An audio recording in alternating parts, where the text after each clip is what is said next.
But let's get started in the National Basketball Association this morning, where the Dallas Mavericks are having a tough season. They traded Luka Doncic. They got back a player in Anthony Davis who was supposed to help them right now. He is not. He is hurt.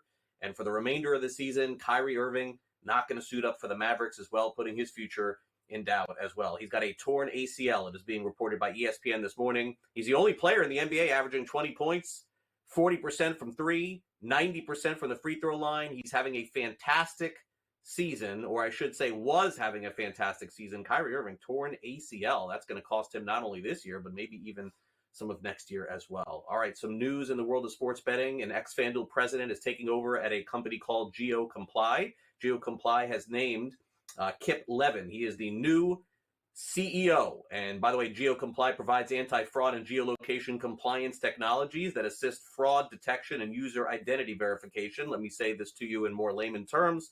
If you live in a state that does not have sports betting and you try to log on, this company called GeoComply basically finds you and says you can't do that. You have to be in a state that is legally betting. That's just one of the things that they do, but just gives you an example.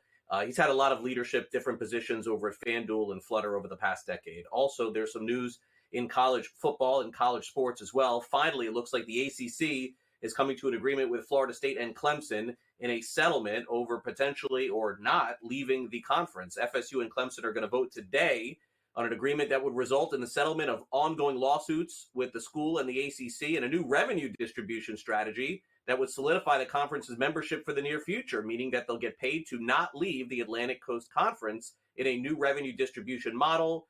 And, certainly this is good news for both revenue and TV and also for the schools as well. So it looks like FSU and Clemson staying in the Atlantic Coast Conference for the foreseeable future.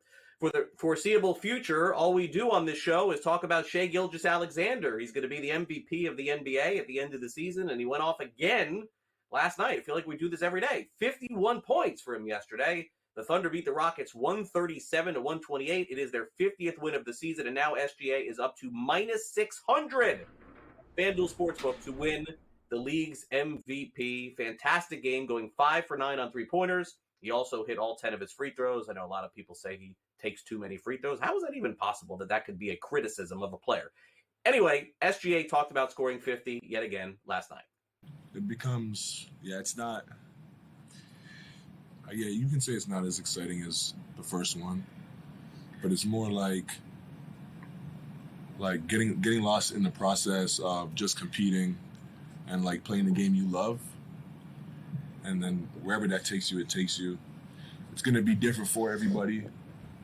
Not everyone could be Michael Jordan, you know what I mean? Like, no matter how much work you put in, there has to be a Michael Jordan. And I'm just getting lost in the process and having fun with it, whether it's 50, whether it's 27, whether it's 17. Like, as long as we win, I have fun with it. It's a fun night.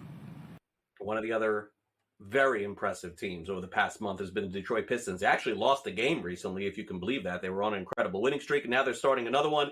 They beat the Utah Jazz, final 134-106. They've now won 10 games out of their last 11 for the first time since the 2007-2008 season. Of course, the leading scorer, Cade Cunningham, had 29 points last night, 21-6 run to end the game, and Cunningham says that they're just taking it all in stride. Yeah, I don't know what the word is, but I think it's natural for sure. I'm trying to win games. I'm not really concerned with what that looks like for me individually. I've always said, whatever, like winning is going to bring everything that I want for myself and for everybody else. So teams are changing the way that they're guarding me. They're trying to get the ball in my hands a lot more, and I'm not trying to necessarily force me scoring points. We got a lot of great passes on this team, a lot of people that can finish plays. So just getting them the ball 4-on-3 situations and allowing them to make plays. It's hard for teams to guard that, and that's why, I think we've had some great quarters and without me shooting the ball at all, we got a lot of players that can make plays. One of the most exciting finishes in the league last night had to be the Atlanta Hawks with a full court pass off a steal to Karis LeVert.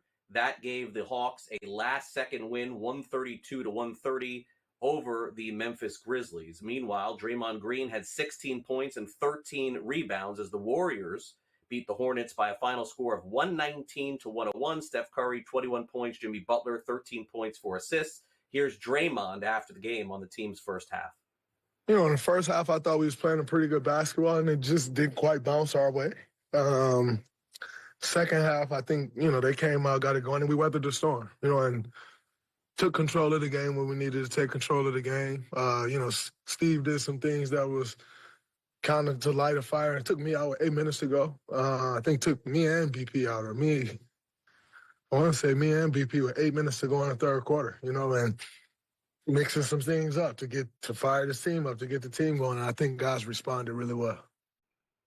The new AP poll in college basketball is out. The same team's been number one for several weeks. It's the Auburn Tigers as they head toward the end of the regular season and the SEC tournament with a shot to be the number one overall seed for the upcoming NCAA tournament in a couple of weeks. St. John's, by the way, moved up one spot. They're number 6 in the country, just on the outside looking in at a number 1 seed, but a number 2 could be in play for them. Also, number 22 Texas A&M fell 10 places after losing to Vanderbilt and Florida over the weekend. Meanwhile, the Kansas Jayhawks have to be wondering what March is going to look like for them, if anything at all. They lost to Houston yesterday. LJ Cryer had 22 points, and number 3 Houston beat Kansas 65-59. They've now won 9 straight games, have the Cougars.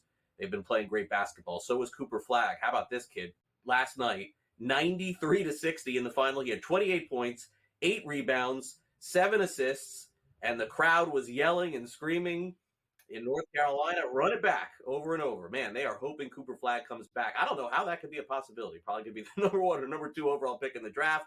Needless to say, John Shire, the head coach of Duke, 33-point win for them, talked about getting it done. But I just thought the toughness from our group tonight, when we weren't making shots in the first half, we defended. You know, they had 17 points with under 4 timeout. I think we were 6 for 20 from 3.5, I'm pretty sure. Is that right? And so we didn't make some shots, but Wake has a good defense too, so they're going to make you miss. And just the toughness throughout, the selfishness throughout, I was really proud of. So I'll take any questions, but I thought it was a great collective effort against a good team where we didn't necessarily make all the shots right away. I thought they took us out of our offensive rhythm, and to get 93 points against this team is a big deal. Impressive win for Duke. Also not impressed is T. Higgins of the Cincinnati Bengals, who went on social media yesterday and sent out a post that said, tag. It is franchise tag season, and T. Higgins is getting that franchise tag again. Got to either pay this guy or trade him, I think, at this point, but they're trying to figure out Jamar Chase. Going to be hard to do. Vikings not going to tag quarterback Sam Darnold. They still want to re-sign him. We'll follow that story throughout the summer. Dolphins are not expected to franchise tag Javon Holland, so he could go elsewhere. And also the Eagles have released 6-time Pro Bowler Darius Slay. In baseball, starting pitcher Luis Gil, who was fantastic for the Yankees last season, is out for 6 weeks with a high-grade lat strain. They'll have to fix his spot in the rotation. The Brewers have added Jose Quintana to the mix. Jose Altuve going to play mostly left field this season, and spring training games will get underway in the Grapefruit League. In approximately 1 hour, Chris Sale will be on the mound for the Atlanta Braves.